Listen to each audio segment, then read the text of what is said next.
All right, guys. Thank you for joining me today. Welcome to Late Night with Sabr. That is me. Today's guest is a very special guest. You guys know who this person is. If you guys don't know him, you must be living under a rock. It's the man himself, the myth, the legend, Hoffman Tactical. Everybody knows what he does. Everybody loves what he does. Oh. Hey guys, welcome to the show. I Hey, Hoffman, how you think doing, that's man? quite well. Quite well. How about yourself? Good, man. Good. Um, Excellent. you were asking me backstage. We were talking a little bit about uh what we do and what I do, right? Yeah, And what I do is I try to bring people together and try to make the community more whole as it is. Try to everybody knows that sometimes we could portray to be something on the internet, but do they really know who we truly are? A lot of the times people don't know who we truly are, right? and a lot of people like to keep it that way. So Yes, a lot of people do have to keep it that way for reasons like me. I'm in California, so I gotta keep my printing to myself. If I do print, I do print. It's mostly things for the house and keychains and stuff like that. yeah, I don't break any rules. All right, man. absolutely, We 100%. we got a couple people here. We got Pew Tanks. The bar is already too much. Thank you, bro. I appreciate that. All right, man. Let's get to it. Let's get started. Let's talk about what you do, who you are. Let the people know who you are for those that don't know who you are, bro. Yeah, absolutely. I'm Hoffman Tactical. I do some 3D printing gun stuff and share some of my results on my social media accounts. Pretty much, I guess. So All right, man. That's cool. do a little bit of design work. That's about it. And for those who don't know who Hoffman is, I got all your stuff linked below on the description. I believe I got your website, your Twitter, and I think I got your Instagram.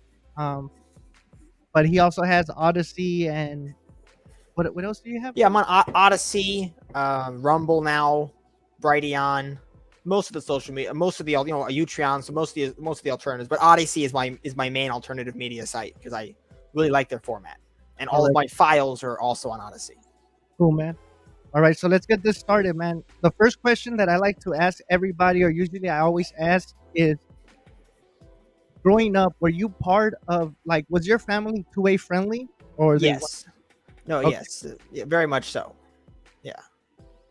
all right. So growing up, you were pretty much used to having guns around. It was common for you to be part of the two-way community, right? Like you guys grew up hunting, I'm pretty sure, stuff like that. So funnily enough, no, actually, I've never done any hunting and don't really intend to, believe it or not. So Okay. my father was into firearms like M14s, not AR-15s actually early on, not so much.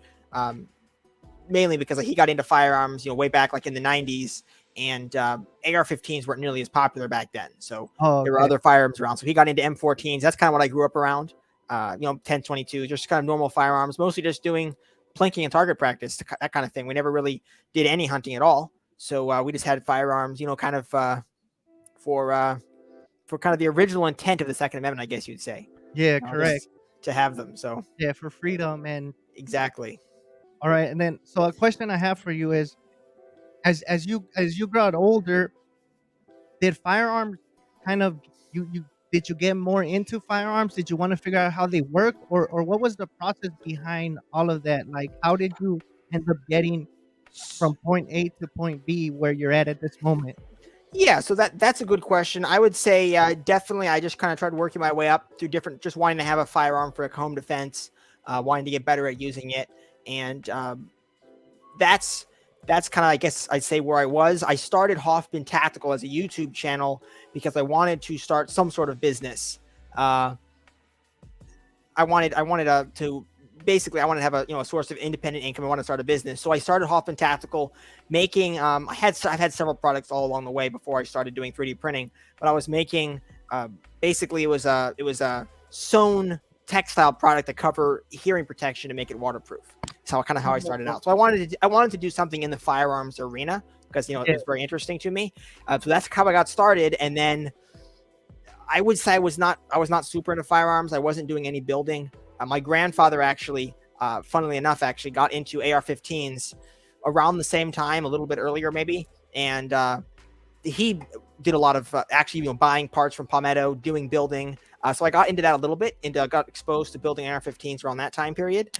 And Wow. then I had a friend who worked for a company who was 3D printing parts for competition magazines. They were making magazines, steel magazines and stuff, and they were 3D printing the followers on them. So because of that, I had always taken 3D printing as kind of being a joke, like not really a practical technology was my position of it. But after I saw that and I saw a couple other products, I was like, wow, this actually is kind of cool. So I got I used to have a subscription to Make Magazine, if you're familiar with that. Yeah, I remember This Make is Magazine. back before they went woke. Which they are nowadays. It used to actually be a really good publication. It was a pretty cool. It was a pretty cool magazine. So I had a really outdated, obsolete one of their guides to 3D printing, which is where they tested a bunch of printers. And this is like seriously outdated. This is like pre-Ender, all that stuff. So I think I had one from like 2018. And I went through there and I decided to buy a Prusa, which is the printers I actually use right now. A Prusa i3 MK3, and it was at $850 back then, or not. It was $750 plus shipping, so it was like around $800 for the machine back then. And that was really like there weren't as many cheap printers around, I guess. There were, but I didn't really even look into them because I was using an outdated guide to 3D printing. I didn't really know anything about it, so that's why I bought my first Prusa, and I did. I won't go over everything I printed, but I did try doing one product, which was a 3D printed magazine carrier. It was a really interesting design study, actually. It was the lightning load. It was for holding magazines on a towel's webbing. And that project it was a quite interesting, it was a really good learning experience, but didn't go anywhere. Everybody knows. So, first of all, let's give a clap to your granddad, bro. Because that's amazing that your grandpa got you into building ARs, right? Because damn, my grandma, if I give a gun to my grandpa, I think he'll shoot himself, bro. I don't think he could build an AR. It's funny because and he didn't do all the like I did some building. My brother actually did a lot of the building. My younger brother. But it's interesting he got into it. So he probably won't watch this, but if he is, it's a good thing you did that. So that's amazing that he kind of. I'm not really sure why he did it. Actually, he's never really been into guns at all for any of his life. He lived in New York, was never really even owned a gun. I think he bought like a Ruger Mini 14. This is like, number of years ago. I don't know, at this point, 10, 12 years ago. And that wasn't his first farm, I don't think, but that's kind of how he got started. And then he bought a Ruger AR-15, and then just kind of got into it and then started, he was watched various YouTubers, and then he went, found Palmetto, started buying parts from Palmetto and started building ARs. So yeah, it was kind of out of character for him, but very interesting. It's very interesting that you say that you've always wanted to make a business, right? Like you always had this mindset that you wanted to have some sort of income coming in while you did something that you kind of like. I think a lot of people don't think like that, bro. And I think that's something that when I started watching your videos, I would notice about you. And a lot of people would always say like, man, this guy's young, the stuff he's doing, the way he's thinking, right? Everybody always says by the time he's this age, he's gonna be doing this. And I mean, you've proved it, right? Because once you started getting into like the videos that I saw that you were doing, it was a lot of AR lowers, right? You were trying to figure out how to make a strong, reliable AR lower. That's an interesting topic into itself. We'll have to get into. Mm-hmm.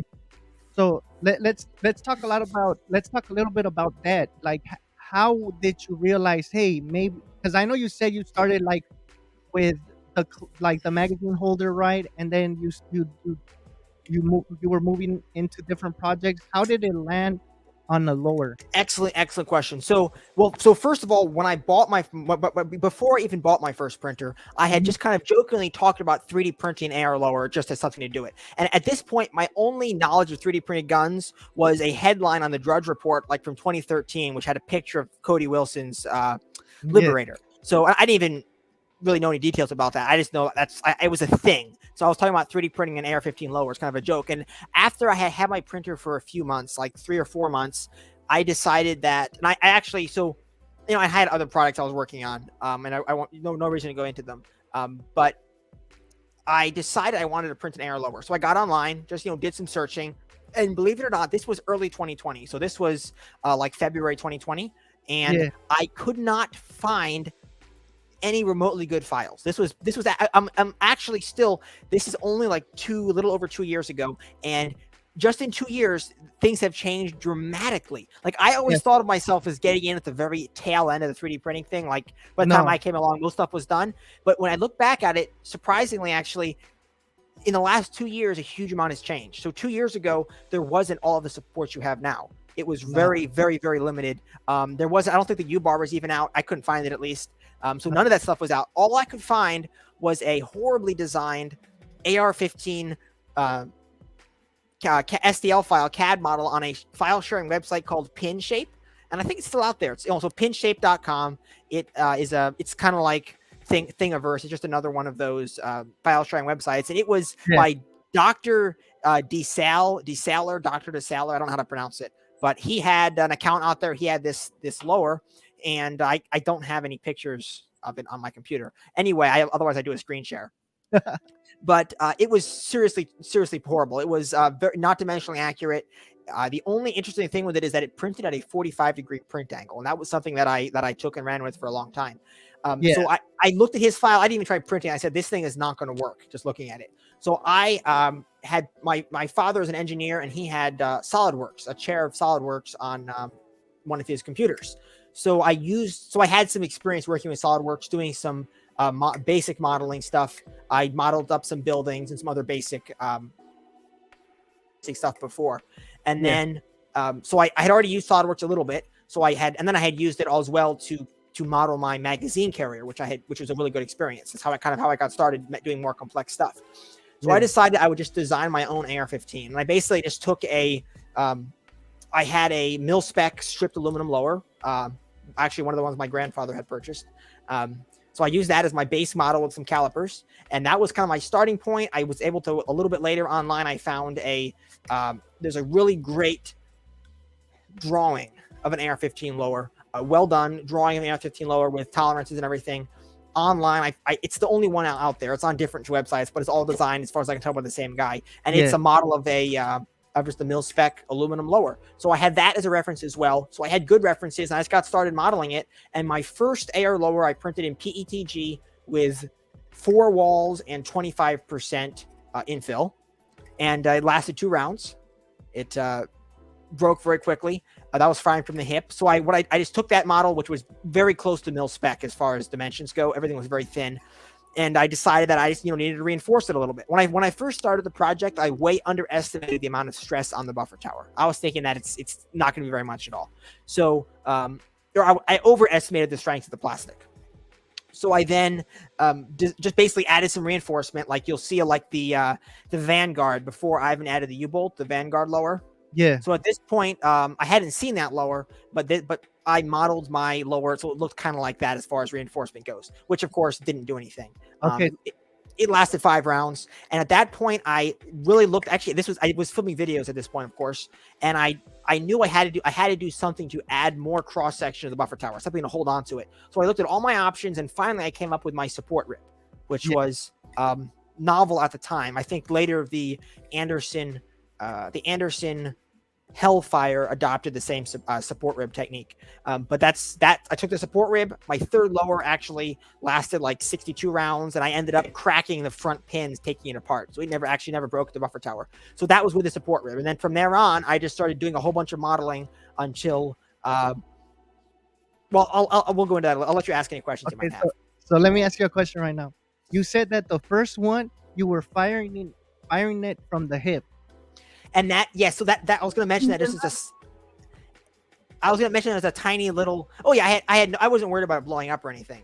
Yeah, they're not. I mean, there's no danger there. Don't take that as advice or anything. Proceed with caution. But the first one I fired from the hip, which means the stock was unsupported, so it just broke off in 2 rounds. The second one I printed lasted 5 rounds. I fired it from the shoulder, and when you're firing from the shoulder, it puts a lot less stress on the firearm. A lot of people don't realize that. They think like putting the stock against the hard object will put the maximum stress on it. That's not true. supporting the lower receiver at the pistol grip or elsewhere and leaving the stock unsupported puts the most stress on your buffer tower.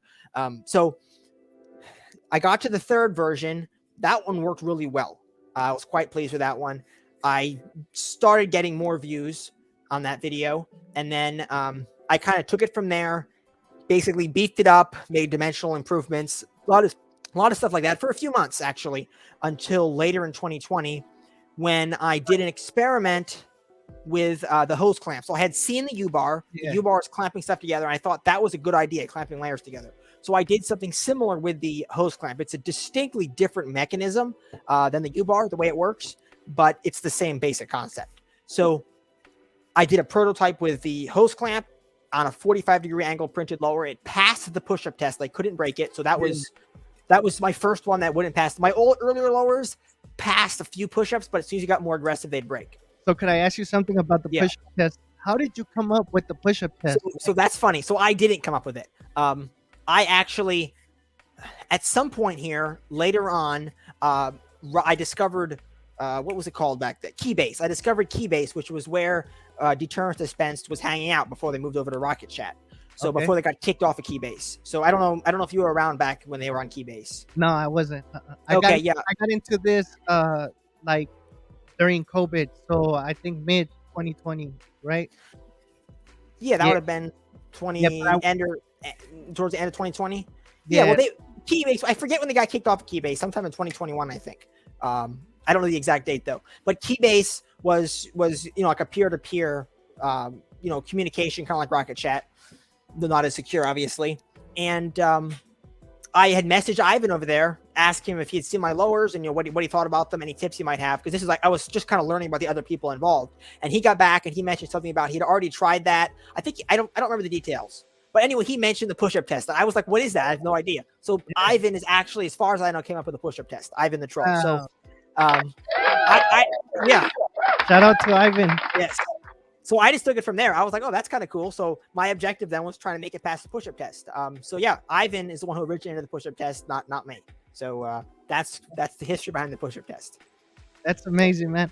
So okay, and then I have a question for you. When you were doing those videos and you started seeing how people were reacting to the videos, did you ever get some good advice off the comments, or it was mostly like people trying to say, wow, it's amazing? Were there any good comments on that's an actually great question. I know there were a few. I have gotten a few really good suggestions in comments. Most suggestions are really horrible, like 98% or whatever.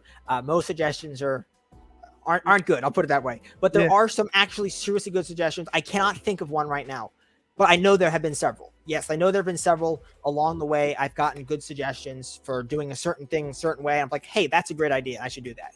So there definitely were some suggestions. Okay, and then right now you were talking that's when you got into the hose clamp, right? Because so that's an interesting story right there. So I tested a prototype. I just took one of my standard lowers, which I don't know if you might if you know what my old lowers look like. I have a legacy page on my website. You can pull it up and you can see I have some downloads on my older versions before I did the hose clamp. But I just took one of those and I modified the buffer tower to be round and hold a hose clamp. And that was my first test. And then I kind of did some other stuff for a while. And then 2021, I decided that I should completely remodel my lower receiver and actually try to kind of I'm skipping ahead here. So I decided that there was I was reading on Reddit and other places, there was a few areas people were complaining about. And the biggest one people were worried about was the fire control pins creeping in the plastic. Now, I actually don't think this is a huge problem with PLA Plus. It is a big problem with nylon. But I decided that as a solution to this, I had a few different ideas. One of them was making custom fire control group pins that were longer. Right there. That's one of the legacy lowers. That's the legacy double rib lower. I've actually never printed one of those myself. Isn't that funny? So this one right here, right? Yeah, that's what my legacy lowers look like. Most of them only had one rib, but this one was a double rib version for slick side lowers. So they're super blocky, poorly modeled. That's what my early lowers looked like. So I kind of around the time of doing the hose clamp test, I also came out with my brass bushings. I started selling brass bushings on my website. Okay. And I have my lathe is right there. Yeah. So I was making brass bushings on my lathe, and I actually started off with stainless steel bushing. So it's funny, a few people out there actually have stainless steel bushings in their lowers. No idea who they are, but I shipped a number of stainless steel bushings. Not very many, like maybe 5 or 6 sets. Okay. So somebody out there, they're probably not watching. No idea who they are, but somebody out there has actual genuine Yo, stainless steel bushings. so I tell a lot of Um, people, right? Because you said that when you got in, you thought that you had got in when like you were at the end, right? And I think a lot of us feel that way when we jump into 3D printing or even the community, right, of designing and gun CAD making, right? We feel like we're already at the end. We're not gonna be able to give anything to the community. We don't realize that this is the beginning. This is the start. I mean, yeah, if you exactly. look at what you're doing with the newest designs, man, your newest design is amazing. Suckboy Tony, we have Yep. uh, La Big Brujeria big from shout out to Suckboy Tony. yeah, Frytech. I mean, we had the summer of launchers, right? Things are Mhm. just I think things are just peaking at this moment right now. So it's amazing in a couple years when people realize that they have your original bushings. You know what I mean? Yeah, it'll be kind of funny. Um, I said I want to know who people are. I mean, if you know who you are, comment down below. I'm sure you're not watching. For real. Statistically, no way.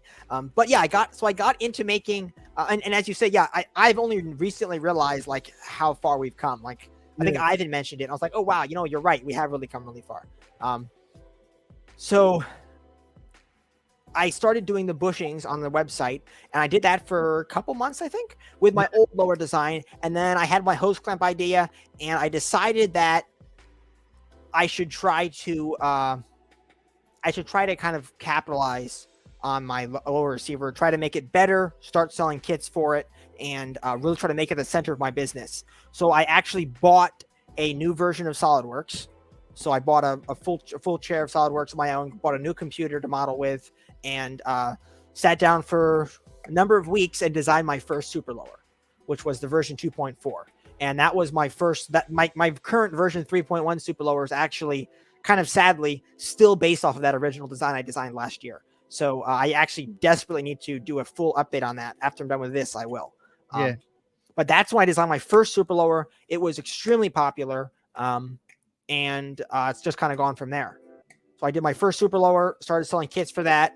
That video got a lot of views on YouTube. And then I just started doing versions and iterations after that. I pretty quickly did a 308 version of that. And then I have, let's see. And then I did an AR9 version late last year. And then it's just kind of gone from there. So that's kind of the history of the super lower broken down. Okay. Go ahead. I have a question for you. When did you realize that, hey, I'm gonna make this, I'm gonna work on this? What was the thing that made you think I'm buying a computer, I'm buying brand new SolidWorks, and I'm diving all in? Like what was it? That's a really good question. Trying to think about it. It was at some point, probably I was just getting enough interest. I was getting enough views on my website, enough downloads on my files. I was like, people are really interested in this. And that's when I decided. So it was not really, there was not a sudden thing that happened. It was just, it had built up to a point. I was like, I'm getting a lot more interest in my lower receivers than in my other products. My other products were not getting nearly the interest as my lower receivers. So you saw let's say, like the analytics, right? Like the numbers. Yeah, I saw that the lowers are doing 10 times better. Like, kind of maybe I should work on those more. Yeah. At first, my original intention was doing the AR-15 lower, other than just my personal satisfaction, was I was doing it just to kind of do a few fun videos on it and maybe get some more views on YouTube. It was kind of a publicity stunt. Was the reason I was doing it in the beginning. Yeah. And that was the idea. I remember when your videos would drop, bro. Like I just wanted to see, like, me waiting was for the push-up test. Like that's all I wanted to see. Yeah. See how those lowers perform. Yeah. Okay, so we got a question. Somebody's saying, Hoffman, how does Hoffman feel about 2-8 grips? Listen, this is a troll. Let's remove him from the chat. Am I a moderator? Am I a moderator? Can I remove him from the chat? Let's see. I got you, bro. I'll remove him. I'm kidding, though. No, and then we have Richard Stevens saying we have probably tripled since Corona, but we are still very small group of people on the internet. So a few things to say about that. So number one, that's true. There's a huge number of people who have gotten in since 2020. There's a ton of Yeah. people. Almost it seems like most people have gotten in since 2020. There's also a lot of people who are not on social media who are involved in 3D printing guns. There's a lot of I sell kits to random people, and there's a lot of people who I see who are not involved in Twitter or any of these groups or stuff. So there's people out there who are just printing, kind of watching the background. So I think there's a lot more people involved than you just see online. No, there is. I think there's the main group you see who is actually people actively sharing stuff, and then there's a big group around that of people who are building, printing, and building stuff, and maybe even designing that you never even see or hear about. Exactly. So we really actually don't know how many people are involved. Correct. Because there's a lot of people out there, I think, that are taking it by maybe just looking and asking questions here or there. And then maybe there's people out there that feel that their designs are not good enough, right? But you're not gonna know if your design is not good enough if you don't show it to people like us and we don't see it and we don't print it and test it. But I think you're right, man. I think there's a lot of people that are not talking about this, and it just depends on where they live, how they feel the rules are. There's a lot of things that go hand in hand to exactly. Yeah. So all right. so we really, as I said, we really don't know. There's I think a lot more people involved than when we see on the front end. Okay, so let's talk about the new design that you're working on, right? I really want to talk about that one because when I saw that design, I fell in love with it. It's just a chassis, so it's nothing to be getting excited about. No, but I mean, it's just nobody. Just a chassis. Yeah, the way it looks, right? Like, what made you come up with that design, bro? Like, how did you you just start messing around one day and say, I'm gonna do it, or were you even thinking it was gonna hit? Sorry, we got a technical. I'm still here. Here we go. Yeah. So an AR-15 upper is something I've wanted to do since last year, and I've never really gotten a chance to do it. So I a few months ago, probably at this point, like 6 months ago, I started just playing around with some different ideas for 3D printing AR-15 upper, and I didn't actually print anything. I was just doing some kind of basic design mock-ups, and then Ivan put his KF5 out on, he opened a beta on the KF5, the 3D printed MP5. I got my hands on the files for that. I built the MP5, and that whole project was a great learning experience. Really interesting gun, by the way, the MP5. But when I did that, that was enough for me to say, okay, here's how I want to do my upper. That was enough, I guess, building experience where I could, I used his barrel mount, basically the same barrel mount from the KF5, and that kind of got the ball rolling for me. I was like, okay, this is the next project I'm going to work on. I kind of understood what I was going to do. So I started doing a bunch of design mock-ups until I kind of got what I wanted. And then I've started from there. So I wanted to do something that was ergonomic, smooth, ergonomic. Being strong was a big concern for mine. Temperature resistance has not been a huge focus of mine until I've actually started doing live fire testing. I was focusing more on just structural integrity when it's cold, but temperature resistance is obviously a huge problem that I'm trying to work on now. And that's probably going to be a serious problem in my design. And something like the ARC 2.0 is going to be a much better option for a long-term firearm, just because of the ways it deals with temperature. It's much larger, and it has some features that help it maintain structural integrity when it's hotter that I just can't do with my design. So it has downsides. All right, man. And I got a question for you. And I remember when this happened because a lot of the people were. I think you got a lot of support from the community. Everybody was sharing the files, right? When the thing happened with Rare Breed. Yes, I actually don't remember why I took on that project, but it was something I was just thinking about it, and I said, I bet I can just. I was thinking about how I could print force reset trigger, and I guess it was on a Saturday. I just did it over a weekend. I decided that I could do it, the way I did. So I just, got on SolidWorks, did some modeling, printed out a three different prototypes, they're really quick prints, and I got something that worked. And then I, released the files just for people's interest. It wasn't really a full or proper release, and did a couple videos on it, and it was super popular. And then a few days later, I got a cease and desist letter, via FedEx, FedEx overnight, and it kind of went from there. But yeah, that was kind of an impulse project, I guess you'd say.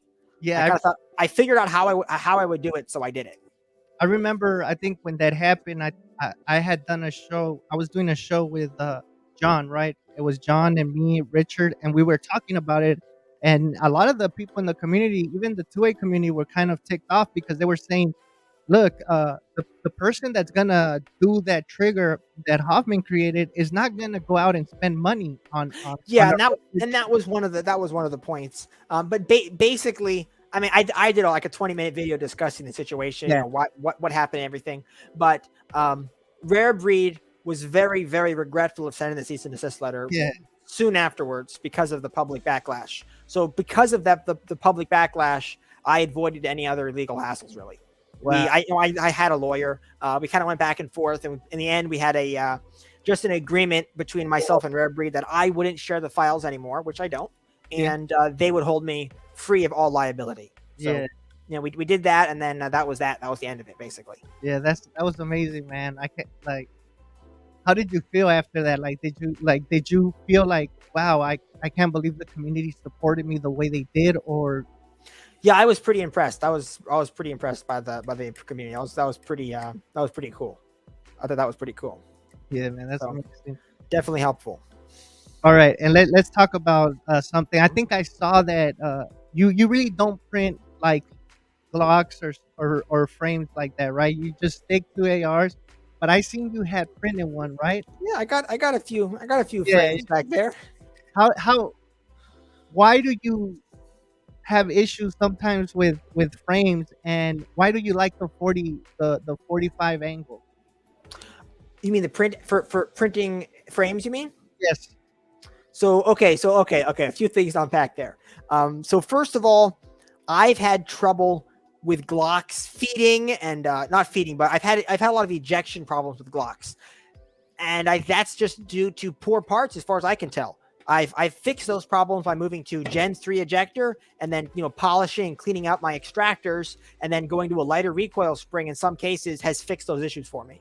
So my ejection is still not as strong as I like it to be, but it's better.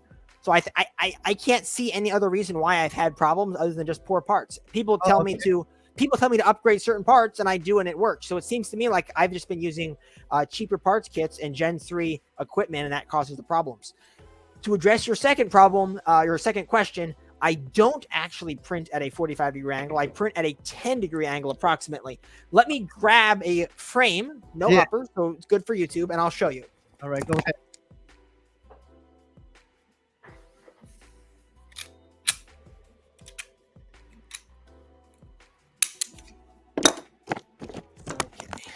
Okay, so the reason let's see. So the way I print these, and I actually have printed several of them, and I printed one of them the wrong way. But here is our Chairman Juan V2 frame, and when I like to print them like that right there.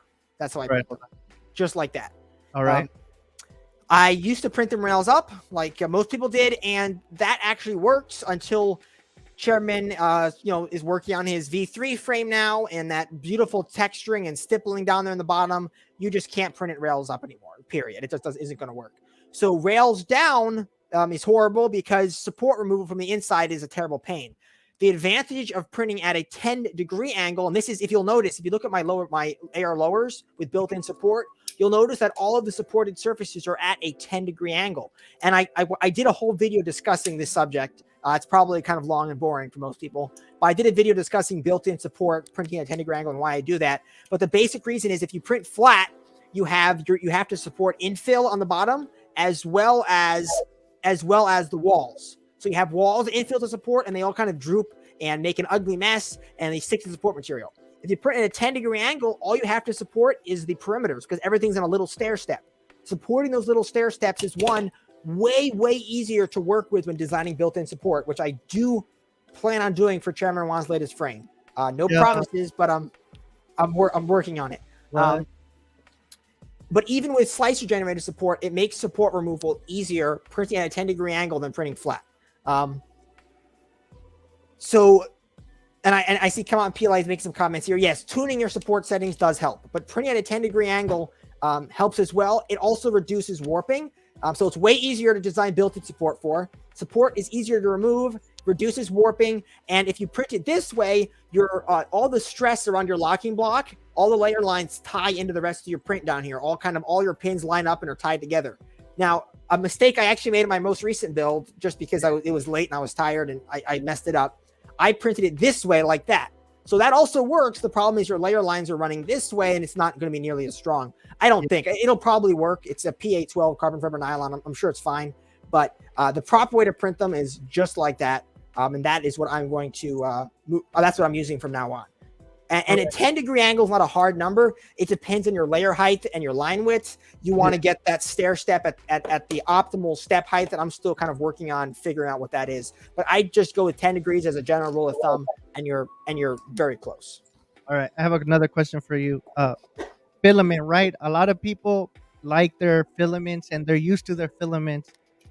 What is your favorite filament and why? What am I doing with it though? Say you're doing Hoffman AR. Okay, so I would say my go-to standard filament for prototyping would be the Polymaker PLA Pro. So so PLA Plus is the best filament if temperature resistance is not a huge concern. So for all my prototyping, this frame right here, PLA Plus or PLA Pro or enhanced PLA or any kind of verbiage like that, basically a PLA that has improved ductility is going to be your best option. It doesn't warp. It's super impact resistant, quite strong, good layer adhesion, all around good properties. Well, most of them have good layer adhesion.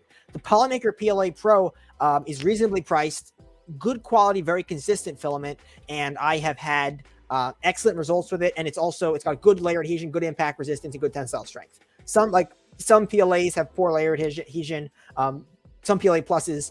Some PLA pluses are actually closer to just plain PLA. So I've had excellent results with the Polymaker. I think they're kind of a cool company. And that's that is my current go-to filament, Polymaker PLA Pro. All right. Now, I also use various other filaments, but that would be my go-to one. So if you want a good filament, Polymaker PLA Pro would be a good one. So, and then let's say somebody's trying to print something and they're in a place with a lot of heat, like Texas or let's say Florida. What would you recommend? That's where things get more complicated, and it's not so cut and dry. I'm still trying to figure out what is best myself. So I've tried a lot of stuff.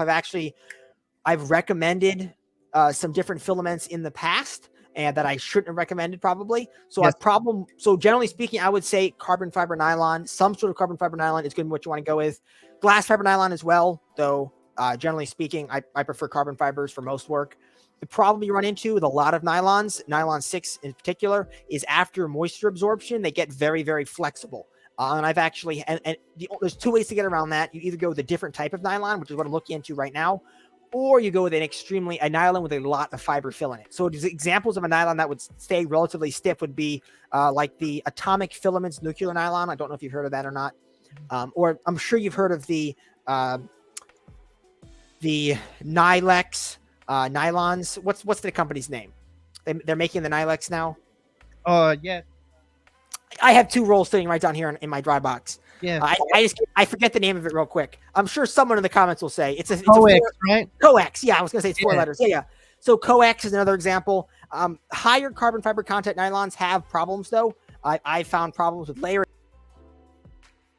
So I think we're having issues with. Oh, here he's back. Yeah, that was fast. So it's not perfect. Carbon fiber, high carbon fiber content nylons have problems, though they can work. So what I'm right now experimenting with, and I've been so far super happy with it, is the Polymaker, the Polymaker PA12 carbon fiber nylon. Wow. It has 10% carbon fiber fill, so you can print it successfully on a 1/4 millimeter nozzle with no clogs. It's got a super nice surface finish. It's not all rough like a lot of the higher carbon fiber content nylons are. It does not warp. And it retains its stiffness after moisture absorption. Now, I was starting to actually do some testing. I have samples, which have been around for about a month, Yeah, which I'm ready to test and get actual real world results of how good this stuff is. But yeah. my sample holder broke, so this just came off the printer today. I just printed a new sample holder for my machine, so hopefully I'll be able to test this the next couple days. But maybe I'll have to wait till next week before I have time. But so far I've been super pleased with it. This material only has one major problem, and that is that it is obscenely expensive. So if Yeah. Polymaker ever sees this, you guys need to get the price down on this if you want it to be more popular. Because Okay. it's an impressive filament. And just a quick side note is that there are other companies making PA11s, PA12s that absorb less moisture. I think those are going to be the go-to material. So Prusa is making the Prusament. They now make a carbon fiber nylon. Don't know how good it is. Haven't tried it. Yeah. Bamboo Lab, Middleton Made, actually, shout out to Middleton Made, just brought it to my attention this morning that they have a carbon fiber nylon they've developed that's a blend of nylon 6 and nylon 12. So it kind of has a balance. So maybe that'll stay stiffer. So I don't have an answer for what the best one is yet, but I would say a nylon 12 or a lower moisture absorption nylon would be the best option. And that's what I was going to ask you, actually. I just saw that just a second. I saw the comment down there. Which one? That one right there. Coex pulled their carbon fiber nylon, but are still selling their glass filled nylon. I just went out to their website trying to find the technical data sheet for their carbon fiber nylon, and I couldn't find it. It was really quite irritating. That's news to me. They actually pulled it. So I think they got a bad batch or something like that. And because I have that batch, so I bought. So I remember when everybody was doing that OG thing, and they were talking about the OG. So everybody was telling them, make sure you go buy coax, go buy this, go buy that. So I bought that old batch, and then somebody tamed the bang. He was printing stuff and he was having issues. He called them, and then they started figuring it out that they were. That's super interesting because I have not even tried my roll of glass fiber for my life. I tried the carbon fiber. I way too much carbon fiber in my opinion. It was spongy, poor layer adhesion. Didn't like it. Maybe that's why it was defective. I'll have to try the glass fiber and see. That's really interesting. So I guess it depends because Come Out in PLA says the glass fiber is great. Was great. Well, I've had a roll of it for a couple months now. One of my bins. I'll have to try it out. Yeah, I have it here. Overall, I think that the Coex has been rather hyped because people are saying it's the same as one of the older nylons that was around at some point. Yeah, the 3M or something. Yeah, and I have no experience with any of those, but generally speaking, I would say that it seems to me like hype. I've never used that old nylon, whatever it was, but it's all hype to me. I want to see hard real world numbers why it's better. And Coex did that thing where they pounded nails into a board. Yes, remember that commercial? That was I just roll my eyes when I see that. Yeah, because that's not real world testing. That's a very objective test that looks cool but doesn't actually tell you very much. Yes, so I remember when they came out with that, everybody was pushing it, and everybody was like, "Wow." Yeah, I was very, very not liking Coex at all. But there's so many people said to buy it. I actually bought a couple of rolls of it to try, and I wasn't too pleased. But maybe I should go back and try the glass. Yeah, I mean, like, we got another person saying, Dutch NATO. He's saying, I haven't had a good experience with Coex. Okay. Yeah, so, So I think it was overhyped. It's just I think if you're looking for a good high carbon content carbon fiber nylon, look at the Atomic Filaments nuclear nylon. It's good stuff, the same price as Coex, and I've actually had good results out of that. Too much carbon, in my opinion, but for a nylon 6 for applications where you need a high carbon content, it's a good nylon. All around good stuff. Haven't had big issues with it. So that's what I'd recommend. I have a question since we're talking about this at this moment. What made you realize and say to yourself, I need to do real testing? I know the box is saying something else. People are saying something else. That's super easy. Sit there and test my stuff out for real. CNC Kitchen right there. Big shout out to CNC Kitchen. That's why. His videos, seeing with the potential of testing, how much you could do with it. I was like, I need a tensile tester. So I, back in 2020, spent 2020 or 2021, I think it was 2020, spent quite some time designing and building my own tensile tester, and that's what I've been using. So maybe that's why CNC Kitchen right there. That's your reason. Yeah, I love his videos. If you do not watch his videos, just go back, watch like one or two of his videos every day. Go back through all of them. He really is one of my absolute most favorite YouTubers. Like his videos are super good. I have to watch his latest one. testing are amazing. Like he does it with real numbers, Yep. real pull, everything. I would like. Yeah. I remember one day I got stuck for a week just watching this stuff, bro. Yep. He's the only guy on YouTube like who's consistently doing real testing. Everybody else is doing very subjective testing. And Yeah, even I was guilty of that. I did some very subjective, poor testing in the beginning.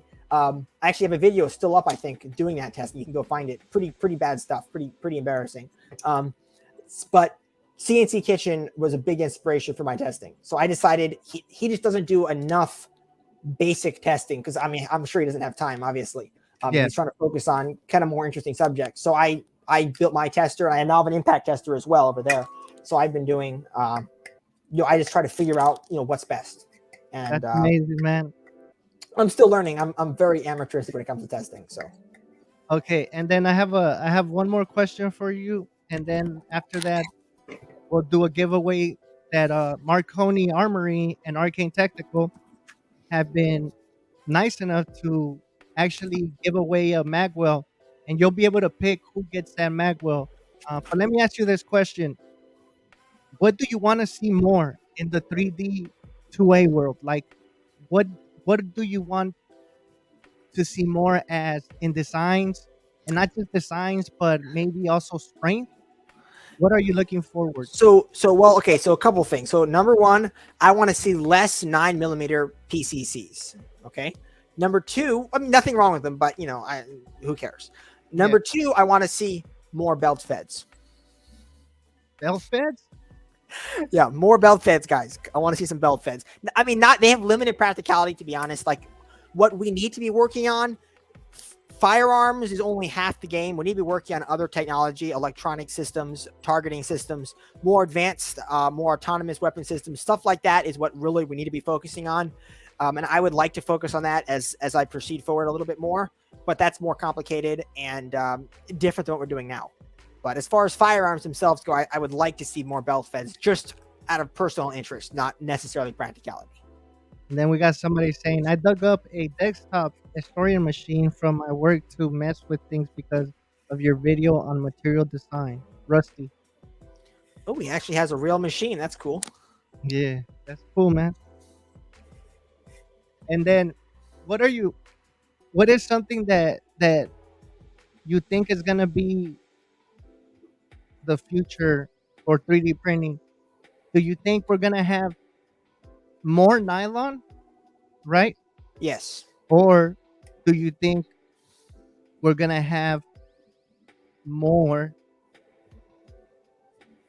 resistance with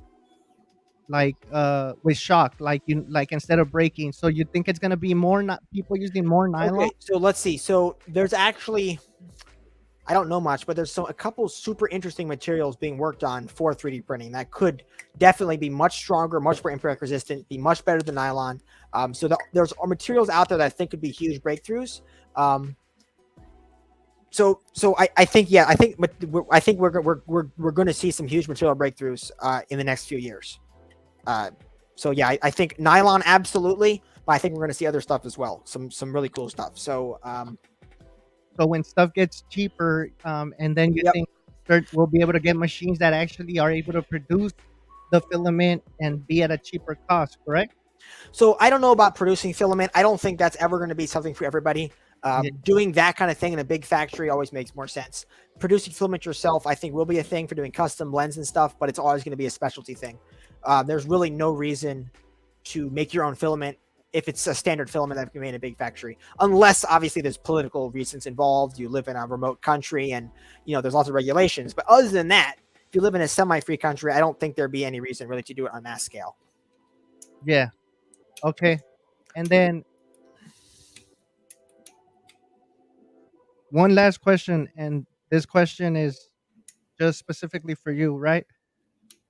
Are you gonna continue to work on AR lures, or are you planning on working on other things? So I plan on, after I finish this project or get it to at least in a beta testing, I plan on going over all of my AR lower designs, my 9mm lower and my 308 lower, and redesigning everything using all my line. I've learned a lot on this project, so I plan on redesigning all my lowers, brand new. I have a new buffer band I'm working on, places the hose clamp, so I'm going to do a full, basically a whole brand new lower. So I originally had my original lower, then I had the super lower, then I have this is gonna be my next lower, so it's gonna be totally revamped. After I do that, there won't be really that much more to work on my lowers. They'll be kind of, I would say, perfected, though that is never really the case. And after that, I'll probably turn my attention to something else, something more important. Um, And then so, somebody's asking, what's your favorite round? round Yeah. cartridge. Oh, I mean, it depends what I'm doing. I, I would say, I mean, if I had the choice, I lived in a free country without regulations. I would say 300 blackout would probably my go-to round for most work. Um, yeah, but since we don't live in a free country, it's probably going to be like either 50 caliber or some other cartridge like that. And then 50 caliber is a great round. somebody's asking about resin printing. There are some companies working on advanced resins that are starting to come close to have the durability and impact resin that we need. Have you Yes. heard of Yeah. So there are stuff being worked on, but current resins on the market, every single resin I've seen is inadequate. So currently, we don't have any resins available in the market that are good enough, as far as I know, from what I can tell. Maybe there's something out there I haven't seen, but absolutely, resins are getting better, and hopefully, we'll actually have some practical resins here at some point to work with. But currently, even your tough resins are pretty sucky. Okay, allegedly. All right, Hoffman. Um, thank you, man. I appreciate you for coming to the show. Absolutely. But we're gonna do a giveaway, and you're gonna choose the hashtag of that giveaway. Um, so for everybody that is watching at this moment, Arcane Tactical is gonna give away another of their magwell, and these magwells actually go and fit the Map 9. So if you print a Map 9, I believe Ralph and Marconi actually worked on that. You guys could actually make it fit the magwell. So what is the hashtag that you want to use, Hoffman? Hashtag belt fed. All right, so there you guys go. Hashtag belt fed. Go ahead and put that hashtag in, and then we'll see who the winner is. Shout out to Arcane Tactical and Marconi for sponsoring the show and giving away a dope magwell. I actually had one, but I licked it, so I couldn't give it away because I licked it. People were like, "Oh, you licked it," and it was like I think during around COVID, nobody wanted to get that licked magwell.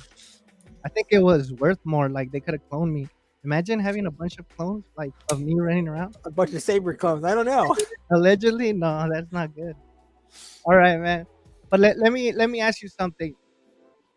Looking at yourself from when you started all of this, right, till where you're at right now, did you ever imagine you would be this far? I mean, I know sometimes it sounds like I really haven't made it this far, but compared to a lot of people in the industry, like you've done a lot, man. Like you've made it possible for a lot of us to actually be able to build ARs, right?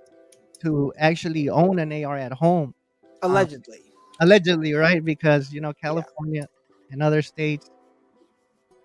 How does it feel, man? Like how do you feel? Like do you still just I'm the normal regular old Hoffman, or do you does it Yeah. get So more you have to be kind of careful that as time goes on, because as you get more following and you kind of get more towards the top, you have to be careful not to let yourself get carried away by it.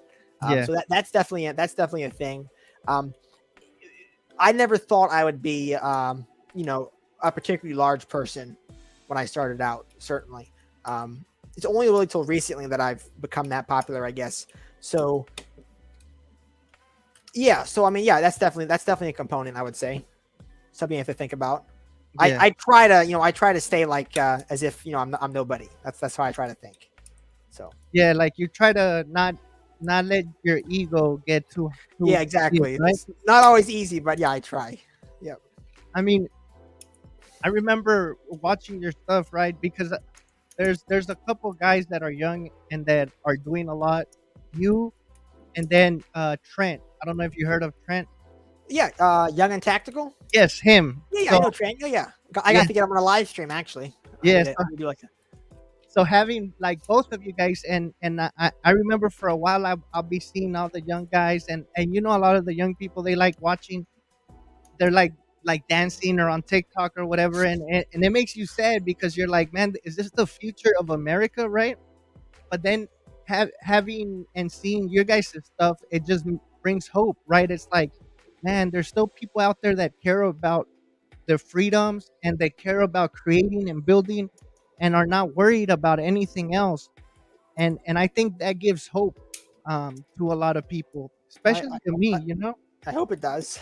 no, for real, man. I Yeah. mean, I'd rather have somebody work on designs and do something that is actually meaningful and productive, and it's gonna last, than do some dance, right? Or are we ever gonna see Hoffman do a TikTok dance? Well, I mean, maybe if I have an old OnlyFans or something someday, but not in the near future. And then for a while, I remember we would. Okay, one last question, while I get this thing going. What is your beef with 2A grips? Yeah. So I mean, it's really, to be honest, more of a meme than anything else. Yeah, My biggest beef is that I'm a dealer, so I know I sell parts kits, and I'm a through selling. dealer, Yeah, no, so I sell AR-15 build kits, and allegedly. unfortunately, I have managed to accumulate a unsavory quantity of A2 grips, which I had nothing to do with. Okay. So that kind of, I guess, started it. But generally, I would just say my basic problem with A2 grips is they are, no matter what people say, ergonomically, they are, for most people, they suck. They're horrible. They really are not good. There are way better grips out there. For the same cost that the A2 grip is manufactured with, they could at some point, when they need to replace their mold, they could have a new mold made with a better grip design. Just design something a little bit more ergonomic, a little bit better. They can make them for the same cost, and boom, that could be the new standard grip. But whoever those companies are who out there who are molding A2 grips, they know who they are, okay? And I'm going to find them someday. They are still making the same obsolete A2 grip from decades ago that has no ergonomic improvements, and they're shipping it with all of these basic kits. And a lot of people get that A2 grip. All the smart people, they replace it with a better grip, a printed grip, a Magpul grip, doesn't matter, some other grip. There's tons of them available, and that A2 grip just ends up sitting in the dustbin somewhere. So most of them it's just waste. Just waste in the system. There's there's no need for it. I don't even ship my kits with grips because of that reason. I let the customer pick their own grip. That's kind of a personal thing. Print one of my grips, print somebody else's grip, doesn't matter. So I think A2 grips is a terrible waste. It's a stodgy thing in the industry that needs to be fixed. And I have way too many of them burdening down my life. So I've kind of made it a meme, and I'm kind of, my objective now is to destroy the A2 grips, and we're going to get them all off the market. So do you want to know what Hoffman Tactical is going to be doing after he finishes the rest of his lower receivers? He's going to be hunting down A2 grips and getting rid of them. All right. All right, guys, come on. Make sure that you guys type in hashtag belt fit. Somebody put felt fit. Felt Brit? What? Belt fit. Come on. Belt fed, yes. All right, here we go. And by the way, if anybody wants to know what I'm doing with them, those A2 grips have become targets. So we're now shooting A2 grips. For real? They're great targets. They really go flying. They're just, yeah, super cool. Somebody said that they're great for dog, like as chew treat. Oh, what? BM Luminous won. He is the. Did he win last time, guys? Wait. Did he win?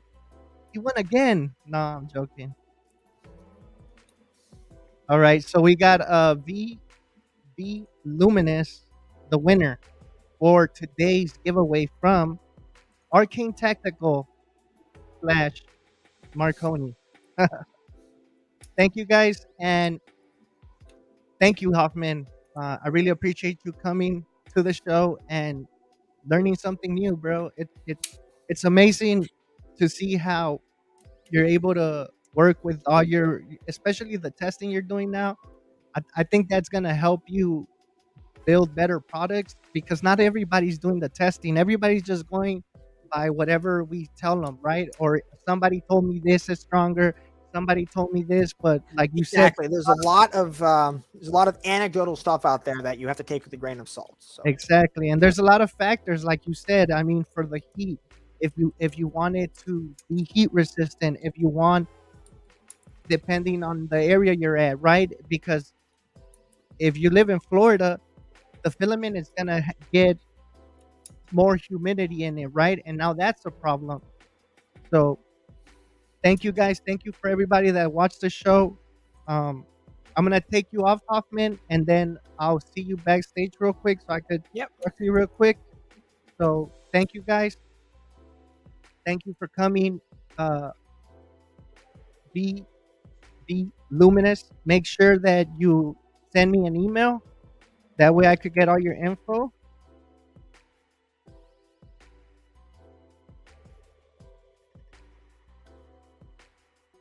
That way you could get your price. And guys, I appreciate you like always. Remember, Thursday, yes, on Thursday, I will have Haywood, your bus off, and Durbin Poison, so you guys could hear about the do it yourself game changer Mac 11, a complete Mac 11 that you could print at your own home. Make sure you guys tune in 7:30. No, wait. I'm messing up the times. 5:30 Pacific Standard Time, 8:30 Eastern Time. Make sure you guys tune in. It's gonna be Haywood and Durbin. It's gonna be a dope show. And I'm gonna ask you guys for something. If you guys could help me by liking this video and leaving a comment in the comment section so you guys could help the algorithm, I would appreciate it. Take care. See you. And yeah, 6:30 Mountain Time. There we go. Bye.